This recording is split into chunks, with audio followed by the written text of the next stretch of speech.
Hey everyone! Welcome back. Today we are going to be talking about some specific books. Obviously, these are the specific books.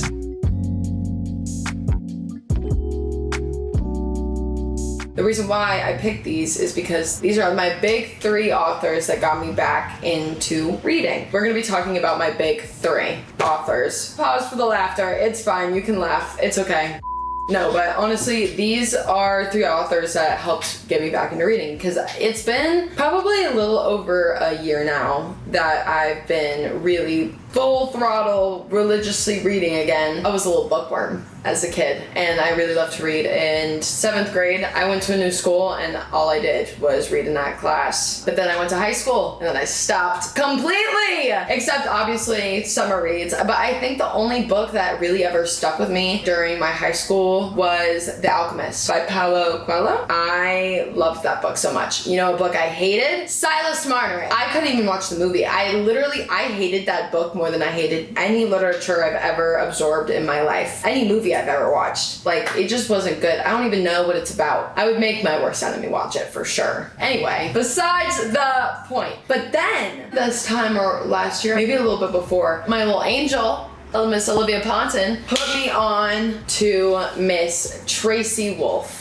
the Crave series. I started off with the series and as you can tell, these were kind of thick, so it took me a little bit, but these books really just hit my fantasy. I'm a fantasy girly. That's what just really got me into it, was the fantasy of vampires, gargoyles, werewolves, dragons, what's going on? At the time, I really loved this book, and I won't lie, there was like, obviously, if you look at my first videos, there's just like times where the writing kind of gave me the ick. Love you, Tracy. No hate. Your books is what inspired me to look for more books to read. The last book of the series, I will never forget when Grace and Hudson were in, I guess, spoiler alert if you haven't read the book. Grace and Hudson in the watchtower in their little land. She's dancing and then she looks at him and she says, "Be like Nike and just do it." And it literally, why did we do that? When I read it, my jaw,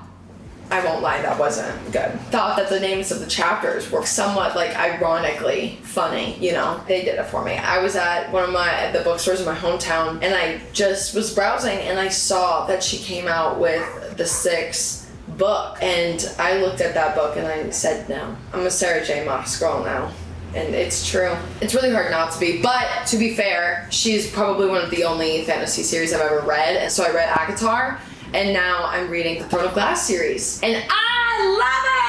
I am obsessed. Another fantasy book I really want to read is Fourth Wing. Anyway, we're getting distracted. Tracy Wolff got me in. I just went straight in and I only read her first 5 books. And then I was like, okay, like, let's start messing around. Let's get silly. Let's go crazy. Let's read a different author. Let me dip my toe into a different genre. Obviously, I decided to dip that toe in romantic genre, and that was Miss Colleen Hoover. Obviously, she's very popular. It Ends With Us was going crazy. Sab was like loved Ugly Love, and she read November 9th, I think it was. I started off with Ugly Love. I read the book in like 2 days. I was like, oh my god, I'm a prodigy. I am a secret genius. I can read literally 1 million words a minute. Because I went from reading like 700-page books to reading like a 300-page book, and I was like, my brain is built different. It's not. Maybe it is, but not in the way that you think, babe. Anyway, no, I started off with Ugly Love. Didn't really see the appeal like the way that everyone else did because I liked November 9th more. I love the plot of November 9th. I don't care if you think it's cheesy or corny. I like it. And I liked how they had a crossover. Then I did It Ends With Us, then I read Verity. I read 5 of her books, like back to back to back, because I was like, I needed a very like rounded opinion of her because she is very popular. I understand that she has so many other books that I haven't even tapped into yet. Like, I literally went to the store and I saw 6 books that I have never seen before by her. And in the beginning, I was literally trying to find all the books that she had written, and I thought that I had found them all, but now I don't know anything. TBH. I really liked her whenever I was, and I still like her, but I really loved her whenever I was reading these books, and read 5 obviously, but then I was like, okay, I'm gonna read her, and to kind of just officialize my opinion, I'm gonna dedicate to another author, see what her writing style is, and that was Taylor Jenkins Reid, ladies and gentlemen. I like really love her! Ah! These books really did it for me. Like after this was getting it going, this got it started, I was excited. It was new. I was like, oh my God, like I forgot how much I loved reading. I forgot how good it is for my mental health, like personally. And then Colleen Hoover, I was like, okay, we're expanding. It's different. Let's see what else we got. And then boom! Seven Husbands of Evelyn Hugo was my first Taylor Jenkins Reid book. Hit me straight in the soul. I adored this book. Oh my God. Beautiful, amazing, ecstatic, phenomenal. I love it. Really just solidified loving reading again. Finding more complexity into writing. Like obviously I know this isn't George Orwell or something. If my quality looks different, it's because I had to switch cameras. My other one died, but the show must go on. So I'm gonna untap out from Colleen. I do like her work and I think it's good. There was more and I loved it and I got excited. And then I read Daisy Jones and the Six and I was like, oh my God, a love triangle. Oh my God, Fleetwood Mac, inspo, band, drugs, addiction. I don't like, oh nope.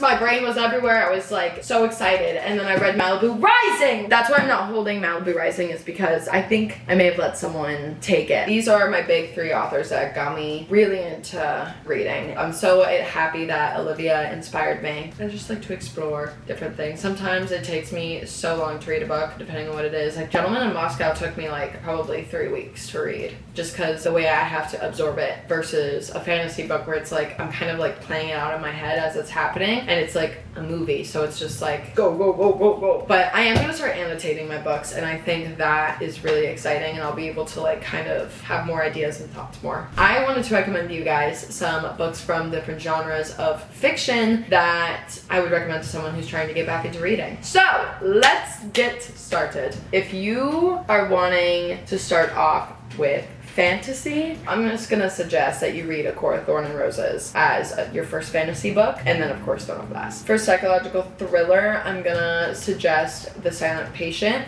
by Alex Michaelides. For murder mystery, I'm gonna suggest The Last Thing You Told Me. Such a solid read. Read it in one sitting. For historical fiction, I'm gonna suggest Lessons in Chemistry by Bonnie Garmis, or I'm going to suggest All the Light We Cannot See. And then if you want historical fiction mix romance, Song of Achilles, I would put that as a first. Warning, you will cry, but like in a beautiful way. Every time someone's talking about Song of Achilles, they're sobbing, they're so upset, like da da da da, in such a negative light. The reason why I cried was because it was so beautifully and touching. It was such a happy ending after so much like chaos, and it's so good. So I feel like, and that's like a mixture of the two. Seven Husbands of Evelyn Hugo and Daisy Jones and the Six. Obviously, I'm gonna suggest that. They're historical fiction, there's some romance in there. There are some fiction books that don't really fall into a category.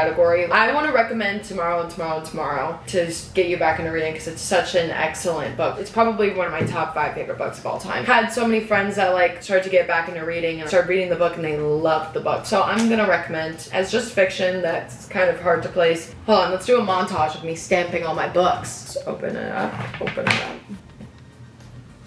Boom! Done.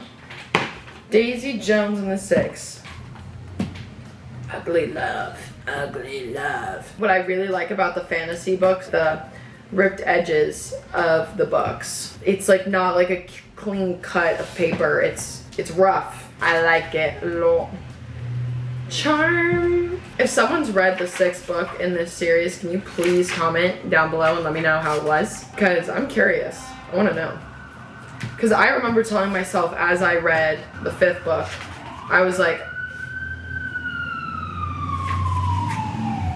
just lots of sirens. Crave.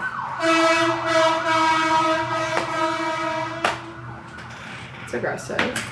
Thank you so much for watching. I hope that this inspires you to get back into reading, or maybe you recommend this to someone that you know that wants to get back into reading. Oh my god, I can't stop talking. I will say I forgot to add autobiography, biography, recommendation. I'm glad that my mom died, and the only other self-help book that I've ever read is The Untethered Soul. And I also would recommend The Alchemist to anyone. Thanks so much for watching. Thank you for being here. Let me know how you feel about my recommendations. I hope you enjoyed. Remember to like, comment, subscribe, and hit that notification button button for the next time that I post a video. Bye, guys.